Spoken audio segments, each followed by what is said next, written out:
Game week 23 best players to buy. I'll be running through all of the best players to be bringing into your FPL side ahead of game week 23 with game week 24, the double game week, right around the corner. Right then, so no messing about. Let's start talking about Liverpool assets, most importantly the forwards to begin with, and then we'll look at the defensive options in the next section. So there are 4 key forwards that are in our attention. Obviously, Mo Salah will put to one side. I think he's in almost everyone's team now. If you don't have him, I would definitely be advising to bring him in ahead of Ipswich at home, followed by the first double game week of the season, which is compiled of Bournemouth and Everton, both away from home, but still it's a double game week. It looks promising for Liverpool attackers. Mo Salah aside, the next 4 attackers are all jostling for place in our FPL side. What I've done here is divided them by the top line being the midfielders and the bottom line being the forwards, at least in FPL classifications. They all really play in that forward line next to Mo Salah, of course.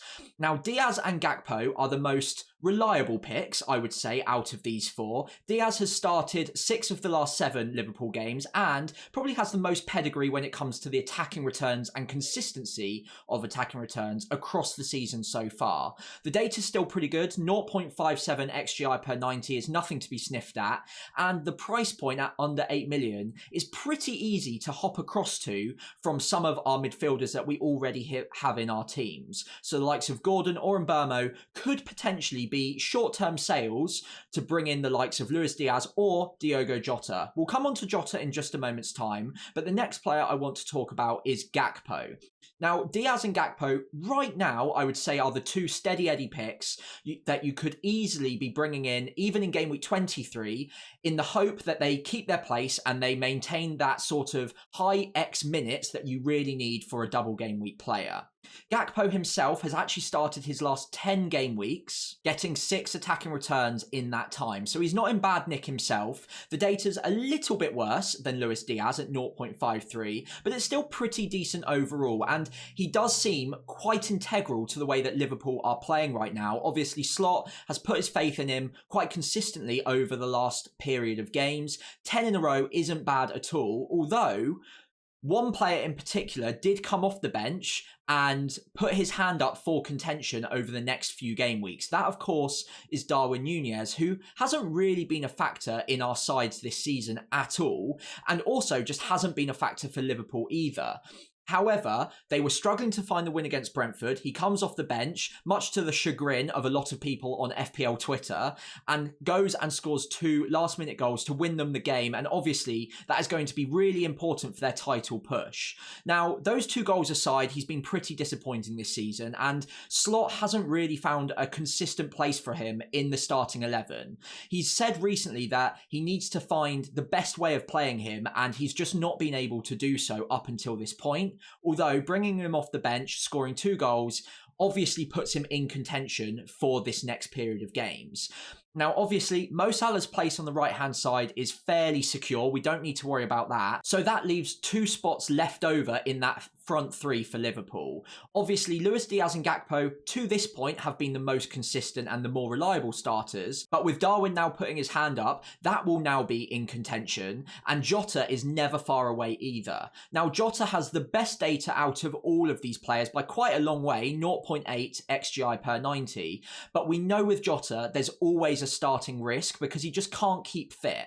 If he was to maintain his fitness, he would definitely be in contention from the start, and I think a lot of FPL managers would be really interested in picking him and prioritising him over the likes of Diaz or Gakpo when double game week 24 comes around. The problem with Jota is you can't securely pick him ahead of Ipswich at home, although we might get early team news, of course. But if you were to pick him early ahead of game week 23, considering his injury record, it would be a bit of a long shot to expect him to then start game week 23 and both of the games in 24, if he can even stay fit for that long. So I think with Jota right now, if you're going to plan on bringing him in, which does have really massive upside considering the data, I would save that until double game week 24 itself, rather than going early on him ahead of Ipswich at home. I think if you're looking at bringing in a Liverpool attacker this week, if you're looking at a midfielder, Luis Diaz is your man. If you're looking at a forward, Gakpo, having started 10 games in a row, is probably the guy that provides the most security. Although none of these players, I would say, are completely 100% locked in, I would be surprised if Slot did too much to change the front three of Salah, Diaz and Gakpo. Although with Diaz and Gakpo, they could get taken off early, they could get the odd rotation, Ipswich might be an opportunity to do so. So personally, I would be waiting until next game week and give myself the most possible information before making up my mind on which Liverpool attacker I want to join alongside Mo Salah for that double game week. So moving over to the Liverpool defensive assets, which I personally think will be really popular because there's just a bit more security there than there are in the attackers other than Mo Salah, of course. Now, Trent is first up. He's got by far the best data of any Liverpool defender, so he will probably be the most obvious second choice Liverpool player to be bringing in after Mo Salah. 0.38 XGI per 90 is very strong. He's hauled twice in recent game weeks as well. And with Ipswich next up, followed by the double, then Wolves at home, it's a great hopping on point, knowing that the minutes are about as secure as you could hope for. Connor Bradley is, of course, an option and can be brought off the bench if Arne Slot wants to mix things up or give Trent a little bit of a rest.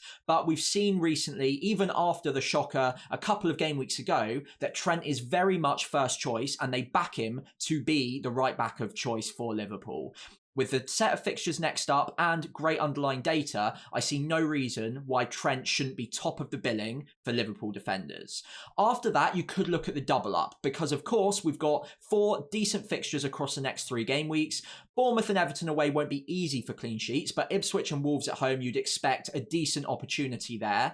And people like Konate or Van Dijk might be the perfect players to accompany Trent in the back line, knowing that it maximises your Liverpool triple up without having to worry about expected minutes in the forward line. Now, Konate's maybe a little bit more shaky because of his injury track record, but he does come at a lot cheaper price than Van Dijk himself. Now, if you wanted Van Dijk, that's absolutely fine, but if that's alongside Trent, that's a lot of money to be spending on your Liverpool players in your back line, especially when there's a lot of other cheaper defenders that are, quite frankly, doing pretty well at the moment. So changing that squad structure to squeeze in Trent and Van Dijk might be difficult. Konate is obviously a lot easier. He's 1 million under Van Dijk is, so it's much more easy to get across to Konate from even a 5 million or even a 4.8, 4.7 million defender without ripping apart your team. Of course, the fixtures are great. The data is actually slightly better than Van Dijk's in terms of his attacking threat. The minutes are maybe a little bit less secure, but if he starts, he should get 90. If he's injured, he'll get 0. So against Ipswich, that's not such a problem because you can probably rely on your bench if something really bad was to happen. In the double game week, though, you are going to want to make that move last minute if you haven't already done so against Ipswich, because you don't want to hear news that he is an injury doubt going into Bournemouth, because then that completely kills the whole purpose of the Liverpool double up in defence. The one most secure option alongside Trent is probably Alisson. Obviously, you don't get any attacking threat, but he does get the odd save point here or there. He's not the cheapest of goalkeepers. You will have to maybe restructure your side if you don't already have someone like a Raya in goal, but there is that security of minutes, and I don't think it's the worst option if you want to maybe not think about or worry about the Liverpool expected minutes across the double game week, especially considering they do have 2 fixtures in between Bournemouth and Everton across their cup ties. So there is the chance of injuries, there is the chance for rotation. Alisson maybe removes all of that doubt, or at least a lot of that doubt. Obviously, goalkeeper injuries do happen, but much more rarely. So you would expect him to be able to start and get 90 minutes in both of those games. Now, of course, Liverpool aren't the only team with a double game week in 24. We've also got Everton that we should talk about for at least a minute or two. I think my favoured 2 options right now are Pickford and Mykolenko, mainly for security of minutes, but also because I don't really back their attacking options that highly. We'll talk about them in just a moment's time, though. Pickford for me is probably my favoured option right now, mainly because I've got Raya, I'm getting pretty fed up of him, and he's also got Man City in Game Week 24 itself. Pickford, I wouldn't be buying him this week ahead of Brighton, but against Liverpool and Leicester, you'd back him for potentially a clean sheet against Leicester at home. And then Liverpool, you never know, you might get some save points, you might get some heroics, you never know with Pickford. And it's not a bad double up for a goalkeeper in particular. After that, Crystal Palace away and Man United at home. Everton can be a pretty mean defence to get past at times. He's been decent this season and he might be a good keeper beyond game week 24 as well. And considering it saves me a bit of money from Raya, I'm not opposed to it whatsoever. Mykolenko is the cheap budget option from the Everton defence that I think a lot of people are going to be eyeing up. A few managers already have him on their bench mainly, but will certainly be starting him in game week 24. He's a player that I've got my eye on. I need 0.4 to upgrade my 5th defender to him from Greaves, and I'm very much considering doing that in game week 24 itself. Like I said, there's a good opportunity for a clean sheet against Leicester, and with Liverpool, it's a bit of a free shot. You don't expect much, but if he can even bag 2 or 3 points in that one, that's absolutely fine, and it boosts the potential for the defender that week. Also, there's a lot of defenders who don't have great games that week, so I'm not too bothered by having a double up, which doesn't contain necessarily the best 2 fixtures. As long as one of the fixtures is all right, I think it probably outscores most of the other defenders that you could possibly pick with single game weeks that week anyway. Looking at their forward line, you've got Calvert-Lewin and Ndai on the graphic. I probably wouldn't be looking at too many other players outside of that. You could look at Harrison, who had a good game today against Spurs. You could maybe look at Decore, who might be playing the Fellaini role. Obviously, Moyes is back in, so we're expecting someone to be running from deep and maybe operating as a Fellaini of days gone past, or maybe even Souček more recently at West Ham. Decore could be that man, but he hasn't really shown any attacking promise so far, so that might be a bit of a stretch for me, considering I'm pretty happy with most of my midfield. Outside of that, Calvert-Lewin and Ndai. Well, I've had Calvert-Lewin earlier on this season, and I have to say, I can't really recommend him with too much gusto going into game week 24. He's been horrific for me, and even though the data doesn't look too terrible, I don't really back him that highly right now. I mean, he might come good. Obviously, he scored a good goal today against Spurs, but it is his first goal in 16 weeks, or 16 matches in the Premier League, rather. So it's not like he's in massive form. If he really went and blew up against Brighton as well, then maybe I'd be a bit more tempted. But as it stands right now, I don't think I can sit here as an FPL YouTuber and recommend someone who's just gone 16 weeks without a goal. Yes, the double's okay. You've got Leicester. There is potential for points, and there will be managers who go there and could get lucky. But for me, I just don't know if I can really put too much weight behind recommending him or Ndai, who has even worse data than Calvert-Lewin. And for now, I'm going to leave them to one side, and maybe some managers will go there and get lucky. Maybe I'll change my mind if they do well against Brighton, but for the time being, I'm much more interested in looking at Pickford and Mykolenko. So we're all done talking about the double game week players. We also need to talk about some single game week players, because some of them are coming into really good form and they might still be good transfers in going across the next few game weeks. Justin Kluivert is first up. Obviously, hat-trick against Newcastle, absolutely phenomenal, and it's not even his first hat-trick of the season. Now, the one thing I will say is the previous hat-trick was all penalties, which is very, very rare. I'm not sure I've ever seen that happen before, but of course he scored them all, so that's obviously an advantage to picking up a player like Kluivert or any penalty taker. You never know, they could get that mega week where they get lucky with a couple of penalties, or in his case, a hat-trick of them, and score really, really big without having to do anything in open play. That is the advantage of penalty takers at the end of the day, so fair play to you if you've gone for Kluivert previously and cashed in on the penalties. However, it's not just penalties. He also played really well in open play against Newcastle, and actually already has 13 attacking returns this season so far. Now, that's without having played 90 minutes that consistently at all, and in fact has barely played 90 minutes across the last 10-11 game weeks. 90 minutes against Newcastle was a bit of a misnomer, if anything. So if you're looking at picking him up over the next few game weeks, I would say don't necessarily expect him to be a nailed 90-minute man who's on penalties. He does usually come off around about 70-ish minutes, but the data's actually really good for his price point. Bournemouth are about to run into some really good fixtures after game week 24 is out of the way, and he could be a really good budget pickup with good underlying attacking data. I think for me, I wouldn't be looking at bringing him in ahead of Nottingham Forest, who have a very strong defence in terms of the underlying data, and then Liverpool, who also have a very strong defensive setup with good underlying data. I just simply wouldn't prioritise it right now. However, once that's out of the way, they've got got game week 25 away at Southampton, who are whipping boys, and Wolves at home in game week 26. That is definitely a good jumping on point. I've got Semenyo. I can't seem to get him starting at the right times when he's actually getting returns, but I'm really happy to own him. He's a little bit more expensive now, and Cliver on penalties and better underlying attacking data, I think might take priority for me if I was to make the decision fresh right here, right now. But if you've already got Semenyo, I think you're also pretty happy. I also wanted to have a quick word on Leandro Trossard, who is definitely going under the radar right now as a differential with high upside.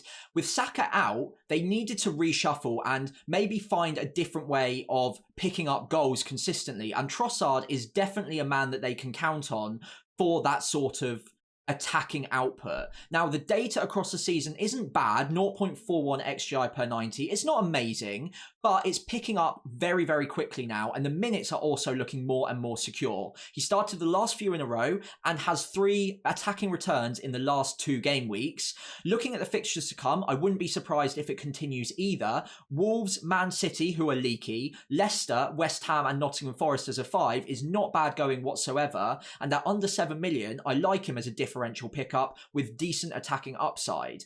It's all about whether you back Arsenal to score plenty of goals in this run, and personally, I've seen enough to suggest that Leandro Trossard is at the forefront of what they do from an attacking point of view. He's more consistent on the minutes now, with Saka out, of course, and the fixtures to come, I do back them to score a fair few goals across this, and I do believe Trossard's going to be the one to get a lot of them. Let's talk about Jean-Philippe Mateta, who has 4 goals in his last 3 game weeks and is finally starting to show the sort of form that we saw at the back end of last year. When he runs hot, he runs incredibly hot, and he was one of the form players in the league towards the last few game weeks of the 23-24 season. We didn't really see that at all so far this season until very, very recently, and the data is picking up extremely quickly now, with 4 goals in his last 3 games and the underlying data taking a real uptick in the last 3 game weeks in particular. Fixtures to come are looking very, very good, and he's still at a decent price point of 7.3 million. Differential at under 5% ownership, and with a lot of attackers coming into a poor run of fixtures over the next few, and a few just quite simply not hitting the heights that you want them to, looking at you, Nico Jackson, Mateta could be the solution to a lot of our problems. And if you want to back fixtures and form, Crystal Palace are looking good, and Jean-Philippe Mateta is looking really, really good. So let's wrap up today's video by talking about one of the form players in the Premier League right now, and it took long enough, but Phil Foden is finally starting to show us the sort of form that we know he's capable of. So far this season, it's just not really been going his way. The data's actually looked pretty decent throughout, but we know he had fitness doubts towards the start of the season. He took a while to get going, and by the time he did, Man City really didn't look at it either. So Phil Foden has had a quiet season, but he's finally starting to pick up the sort of form that we know that in seasons past, he's truly capable of. A massive haul in game week 22 against Ipswich is obviously going to take a lot of people's attention, but his data even recently until game week 22 was looking really encouraging as well. I think the problem with Phil Foden is obvious. It's at the bottom of the screen right now. The next 5 fixtures, quite frankly, are awful. Chelsea, Arsenal, Newcastle, Liverpool, Spurs. Obviously, there are goals in a few of those games. Spurs, you would expect some goals. Chelsea, potentially. But generally speaking, 3 of those defences in the next 5 are absolutely elite, towards the very top of the league in terms of underlying defensive data. Chelsea and Spurs aren't actually that bad in terms of the underlying data, but they are leaky, so you would expect maybe a goal or 2 for Man City there at the very least. But Phil Foden, at 9.2 million, he's not exactly easy for us to just squeeze into our sides, especially with a lot of us having Cole Palmer and Mo Salah both in our teams. I think it's very unlikely that either of them are getting sold, so having all 3 of them, including Phil Foden, is going to put a lot of pressure on the way that our squads are structured, especially with the double game week coming, by the way, where you're going to probably want Trent or a midfielder from Liverpool, maybe even an attacker from Liverpool, and none of them really come that cheap. So it's going to be a bit of a stretch to find a place for Foden in your side, especially considering he doesn't have penalties, unfortunately. And looking at those fixtures, you're not expecting massive 5-6-0 wins for Man City. you might get lucky, it might happen, and he might even score the only goal in each of these games, making him still a very good FPL asset. But you've got to play the odds a little bit here. And personally, I think the opportunity to buy Foden has now sadly been and gone. So congratulations to anyone who picked him up beforehand for the good run. But after Ipswich today, the run is now probably over, and I probably wouldn't be buying him ahead of Chelsea, even if I did think that they've got a decent chance of a couple of goals in that game. It's not the best run, and at his price, I think you can find better value elsewhere. That being said, he is now obviously back to his best, so keep an eye on him, and by the time we get to game week 27, when they take on Spurs, that might be a good time to be maybe reconsidering him and bringing him into our FPL sides then. As we wrap up today's video, I'd really appreciate it if you could leave a like and subscribe to the channel if you enjoyed today's content. And of course, if you've got any players that you want to talk about in the comments below, just drop a message and I'll get back to you before the Game Week 23 deadline.